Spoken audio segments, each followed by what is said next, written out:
Hello and welcome to Time Travel Agency. Today I will be taking you on a journey through time where we will see the history of metals and textiles in India. We must begin immediately. Let us go to the ancient period in Harappa. Recently, evidence of silk moths in Harappa shows that silk has a history in the Indus since the 3rd millennium BCE. Additionally, the excavations at the site of Mohenjo-daro revealed the presence of dye vats, you can see here, together with woven and herb-dyed cotton fragments. This reveals an advanced understanding of the process of color fixing with organic oxide.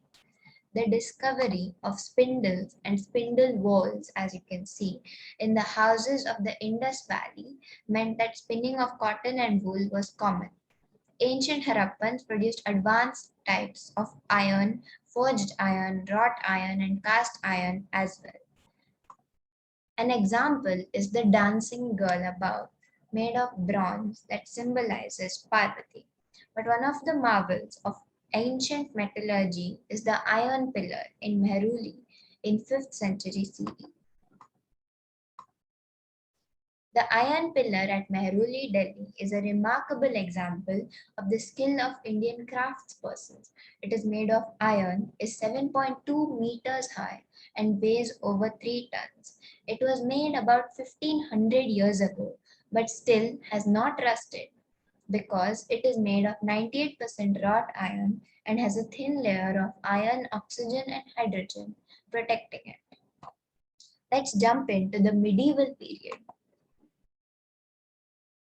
In Kashmir, statues of Nataraj and Vishnu were cast during the reign of the imperial Chola dynasty in South India in the 19th century. The casting involved a mixture of 5 metals: copper, zinc, tin, gold, and silver. Now, on to one of the most remarkable feats in metallurgy. The hollow, seamless celestial globe was invented in Kashmir during the Mughal Empire. Mughal metallurgists pioneered the method of lost wax casting and disguised plugs in order to produce these globes under the reign of Akbar. Mughal handguns were also produced. They were stronger and more accurate than their European counterparts. Let us now see what was going on in Bengal during the medieval period. The most important center of cotton production was the Bengal province around Dhaka. The largest manufacturing industry in Mughal Empire was textile manufacturing, including calicos and muslins.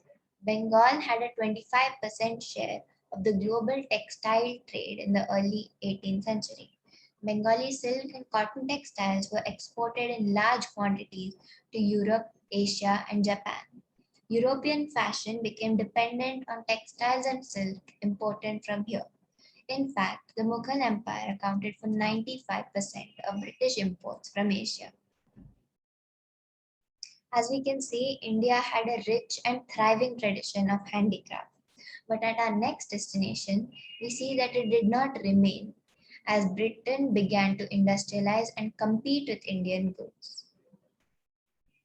In the modern period, English and European companies stopped buying goods by the early 19th century, and by the 1830s, British cotton cloth flooded our markets. Thousands of rural women who made a living by spinning cotton were rendered jobless. During the national movement, Mahatma Gandhi urged people to boycott imported textiles and use khadi, which became a symbol of nationalism. Similarly, the tradition of making fine wood steel was demolished because of forest protection laws imposed by British, which made the discovery and recovery of iron ore costly. Many people gave up their craft and looked for other means of livelihood. By the early 20th century, the artisans producing iron and steel faced new competition. Bombay. In 1854, the first cotton mill was set up in Bombay. By 1900, over 84 mills started operating in Bombay. but the colonial government did not support the advancement. The first spurt in development of cotton factory production was during the war, when textile imports from Britain declined and Indian factories had to supply cloth for military supplies. Similarly, in 1912, Tata Iron and Steel Company was set up. After 2 years of disco, in 1914, the First World War broke out. So imports of British steel into India declined, and the Indian Railways turned to Tisco for supply of rail.